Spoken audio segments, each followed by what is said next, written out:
And new breaking news. MS Now has just learned that FBI Director Kash Patel may be out of a job in the coming months. 3 people with knowledge of the situation say President Trump and his top aides have grown tired of Patel and the unflattering headlines he's been generating recently, including using a government jet to visit his girlfriend and enlisting a SWAT team as her security detail. When you were here for your confirmation, we talked about your so-called enemies. There have been adverse actions of various kinds taken against about 20 of the 60 people on your enemies list. You've been in office for 7 months. At that rate, you've got 14 months until you've hit all 60. Can you explain that? That is an entirely inaccurate presupposition. I do not have an enemies list. You can continue to characterize it as you wish. The only actions we take, generally speaking, for personnel at the FBI are ones based on merit and qualification and your ability to uphold your constitutional duty. You fall short, you don't work there anymore. Donald Trump's pick of Kash Patel to potentially lead the FBI is bringing increased attention to Patel's extreme views and his so-called enemies list. In his 2023 book, Government Gangsters, Patel has an entire appendix listing what he calls members of the executive branch deep state. The list, which contains 60 names, including Democrats, Biden administration officials, and even some Trump appointees, among them former Attorney General Bill Barr, former Deputy AG Rod Rosenstein, Trump's former White House counsel Pat Cipollone, and Special Counsel Robert Hur. In the book, Patel also calls for firing the top ranks of the FBI, prosecuting leakers and journalists, and replacing the national security workforce with people who don't undermine the president's agenda. He has targeted individuals, universities, law firms, with executive orders to cut them out or to make them come under his will. He has used ICE to disappear U.S. citizens without due process. And he's fully ignored a unanimous Supreme Court order, and then over the weekend wasn't sure if he was obligated to uphold the Constitution of the United States. In your book, your recent book, Government Gangsters, you include an appendix with a list of names that people have referred to as an enemies list. Now, I know you will claim it's just an appendix, not an enemies list. So let's focus on how the president sees it. And you proudly display his quote on the front cover of your book.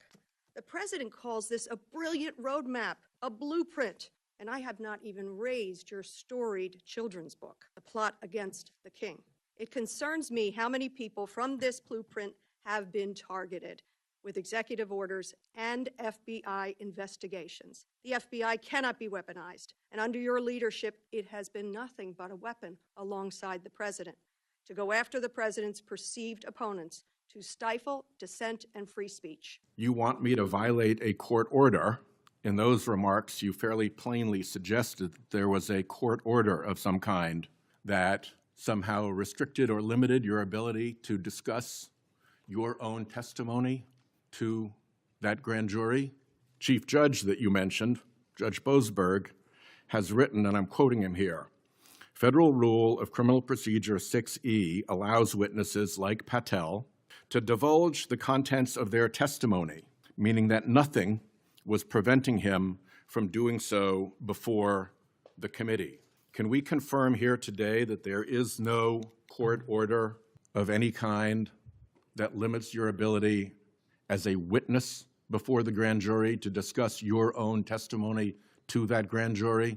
We can confirm that pursuant to my action that grand jury testimony has been released. What you just heard are 3 of the sharpest moments across this entire 9.5-minute exchange. And if any one of them made you want to know what else was said, that's exactly the point. Because this is Senator Whitehouse walking FBI Director Patel through a follow-up oversight hearing months after his confirmation, with receipts prepared for nearly every promise made back then. This isn't a confirmation hearing, it's a check-in. And the through line across the full 9 minutes is accountability for specifics, a list of enemies with a body count of 20 out of 60. A grand jury transcript to tell once implied who was legally barred from discussing, a background investigation into a controversial U.S. attorney nominee that may have missed or buried damning quotes from our own former colleagues, a mysterious pause on background checks the week before Patel's own confirmation, and finally, A direct allegation that FBI employee reviews ask staff how they voted in 2024. We're going to walk through this in 3 complete segments. Nothing cut apart mid-sentence, in the exact order it happened. Watch how the tone shifts as it goes. Confident denial early, more clipped and defensive by the end. Let's start where the senator started, the enemies list, and what happened when Patel tried to explain away his own grand jury comments. Senator Whitehouse. Boy, is my timing good. It is very good. Director Patel, welcome. Thank you, sir. When you were here for your confirmation, we talked about your so-called enemies list. It appears to me there have been adverse actions of various kinds taken against about 20 of the 60 people on your enemies list. You've been in office for 7 months. At that rate, you've got 14 months until you've hit all 60. Can you explain that? Again, that is an entirely inaccurate presupposition. I do not have an enemies list. You can continue to characterize it as you wish. The only actions we take, generally speaking, for personnel at the FBI are ones based on merit and qualification and your ability to uphold your constitutional duty. You fall short, you don't work there anymore. Well, there was a list. You don't like it to be called an enemies list, and it had about 60 names, and about 20 have had an adverse action. So those are, I think, pretty clear facts. Let me move on to your grand jury testimony, which we also talked about when you were here. I think you indicated that you understood that a witness in the grand jury is free to discuss afterwards whatever they told the grand jury. And you then went on to suggest, saying, I can't go into court orders granted by the D.C. District Chief Judge, and you want me to violate a court order. In those remarks, you fairly plainly suggested that there was a court order of some kind that somehow restricted or limited your ability to discuss your own testimony to that grand jury. Since then, Chief Judge that you mentioned, Judge Boasberg, has written, and I'm quoting him here, Federal Rule of Criminal Procedure 6E allows witnesses like Patel to divulge the contents of their testimony, meaning that nothing was preventing him from doing so before the committee. Can we confirm here today that there is no court order of any kind that limits your ability as a witness before the grand jury to discuss your own testimony to that grand jury? We can confirm that pursuant to my action, that grand jury testimony has been released, the transcript. This opening stretch covers 2 connected threads, and it's worth watching both in full because the senator uses the same technique on each. Take something Patel said before and check it against what's actually documented. He opens by reminding Patel of their earlier conversation about what he calls Patel's so-called enemies list. Now, months later, he's back with the tally. Roughly 20 of the 60 names on that list, he says, have already seen some form of adverse action. He gives a specific example, Alexander Vindman's office being targeted for 7 months, and does the math live, on the record. At that pace, it'll take 14 more months to work through the remaining 40 names. He asks Patel to explain. Patel doesn't engage with the math at all. He calls the entire premise inaccurate, denies an enemies list exists, and reframes FBI personnel actions as being based purely on merit and constitutional duty. Fall short of that, he says, and you don't work there anymore. The senator doesn't accept the deflection. He restates the numbers plainly, 60 names, 20 adverse actions, and calls them, regardless of what Patel wants to name the list, clear facts. He then pivots to a second thread entirely, Patel's grand jury testimony. He reminds Patel that during his confirmation hearing, Patel seemed to suggest a court order from the D.C. District Chief Judge somehow restricted his ability to discuss his own testimony. Here's the term. The senator reveals that same chief judge has since gone on record, stating that Federal Rule of Criminal Procedure 6E allowed Patel to divulge the contents of his testimony the entire time, meaning nothing was ever actually stopping him. He asked Patel to confirm, right now, that no such court order exists. Patel's answer shifts the frame. He says the testimony has already been released in transcript form, pursuant to my action. The senator, sounding genuinely caught off guard, asks what form that release took. Patel says publicly. The senator's response is short and pointed. We will check on that. Not acceptance, a promise to verify. That thread is left open, and it comes back later in the exchange. the FBI does background investigations. In the case of a U.S. attorney, Jeanine Pirro, it has come to light that in a civil proceeding, that Fox News executives, prior to her confirmation, called her, I'm quoting here, a reckless maniac who makes, quote, insane comments, and said, I don't trust her to be responsible, and noted her penchant for what they called random conspiracy theories on weird internet sites. My question to you is, did that turn up in her background investigation? For any background investigation, Senator, we do not discuss those publicly. And for every background investigation, when there's an adjudication, it is not made by me. It is made by the career professionals who run the inspection division and background check system. Do you know if that information was found? You see, we're an oversight body here, and there are really three possibilities here. One is that the FBI background investigation didn't find that stuff. That's worth noting because these investigations, full field background investigations, are supposed to find that stuff. That's possibility one. Possibility two is that the FBI did in fact find that information and then did not report it to the administration or to the committee. And the third is that you found it, you reported it to the administration, and they went ahead with her nomination knowing that she had been described as a reckless maniac who made insane comments, who wasn't trusted by colleagues to be responsible, and who had a penchant for random conspiracy theories on weird internet sites.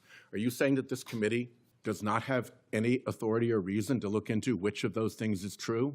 This committee can look into anything it wishes. I'm telling you that the background investigations that are done by the HRD division are done by career individuals. They do not report the details of those to me. They adjudicate those independently and individually. That's how it's always been done. This entire segment builds toward one pointed question, and it's worth watching in full because the senator lays out his logic methodically before ever asking it. He shifts to FBI background investigations, using the confirmation of U.S. Attorney Jeanine Pirro as his case study. He reveals that in a separate civil proceeding, Fox News executives, her former colleagues, described her, prior to confirmation, in startling terms, a reckless maniac who makes insane comments, someone they said they didn't trust to be responsible, with what they called a penchant for random conspiracy theories on weird internet sites. His question is simple. Did any of that surface during her FBI background investigation? Patel doesn't answer directly. He says background investigations aren't discussed publicly, and that adjudication isn't made by him personally, but by career professionals in what he initially calls the HRD division. The senator uses this evasion to lay out three distinct possibilities, one by one, on the record. Either the investigation genuinely missed this information, worth noting, he says, since full field investigations exist specifically to find this kind of material, or the FBI found it and didn't report it to the administration or committee, or the FBI found it, reported it, and the administration nominated her anyway. Fully informed, he asks Patel directly whether the committee even has the authority to look into which of these scenarios is true. The Patel says the committee can look into anything it wants, but repeats that career investigators handle adjudication independently, without reporting details to him. That's how it's always been done. Watch this exact defense closely, because in the next segment, it runs directly into something Patel would have needed to be personally briefed on. What happened during the pause of FBI background investigations that was alleged in the complaint against you and the FBI by the FBI agents who were terminated? On February 12th, Emil Bovee directed the FBI, quote, to pause any FBI background investigations of Trump nominees until Patel was confirmed, which happened on February 20th, is the general description of what they alleged. Why, do you know, were background investigations paused? Was it so material like this could be scrubbed out of them? And have they been resumed without that pause fully and normally after your arrival on February 20th? I can speak to the time period since I got there. Background investigations have been ongoing across the board at the FBI. Why was the pause, do you know? I was not there. Wasn't explained to you when you got there? Oh, by the way, boss, they've had an 8-day pause on background investigations. You think that would be something that would be explained to you at some point? Again, I leave it to the men and women at HRD division to run background investigations. I do not interfere with them. I get that. But what I don't get is whether you were told about that pause, and why would you not be told about that pause? I don't recall that, sir. The allegation also relates that part of the employee review of senior staff was whether or not they voted for Kamala Harris in the 2024 election. Since when is who you voted for a proper question for agents to be asked? I don't know what allegation you're referring to, Senator. If it's from an ongoing matter in litigation, I can't discuss that. But what I can discuss is I can only speak to the FBI's background investigations. There are other background investigations conducted across the government. I can only speak to mine. So just to clarify, I'm not talking about the FBI full field background investigations.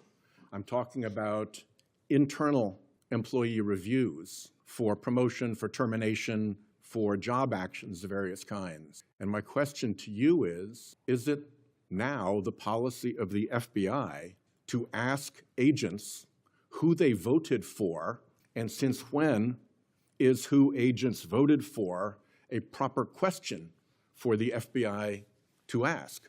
Taking those in reverse order, it's not a proper question, and it's improper to allege that I'm doing that.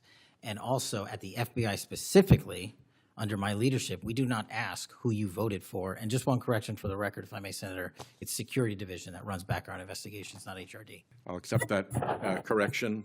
And in the event that we cannot locate your grand jury transcript, just expect a question for the record that will give you the chance to either provide that transcript again if it had been previously provided, or to make the statement that Grand Jury Rule 6E allows you, to the best of your recollection, truthfully, about what it is that you told that grand jury. Do you understand that?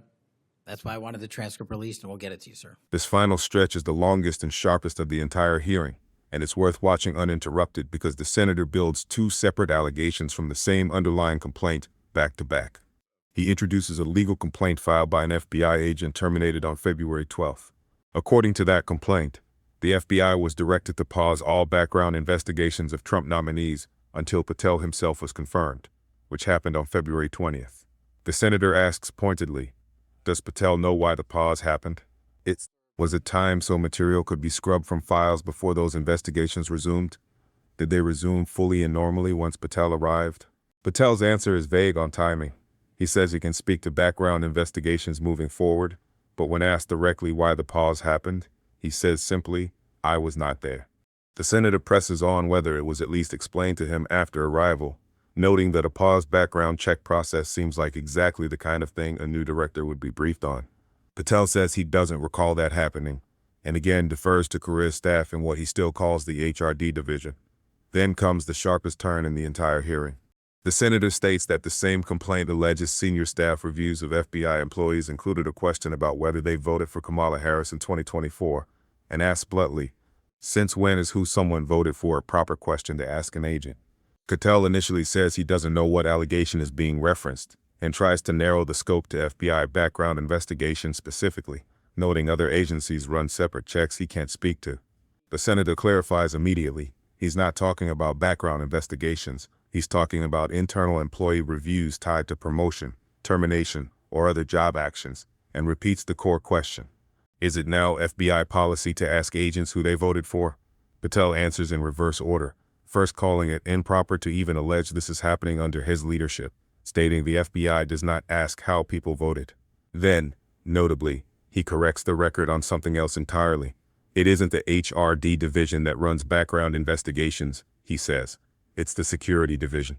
The senator accepts the correction without pushback, then closes by warning Patel that if the committee can't independently locate his grand jury transcript, he'll receive a formal question for the record, requiring him to either produce it or state, to the best of his recollection and under obligation of truthfulness, exactly what he told that grand jury.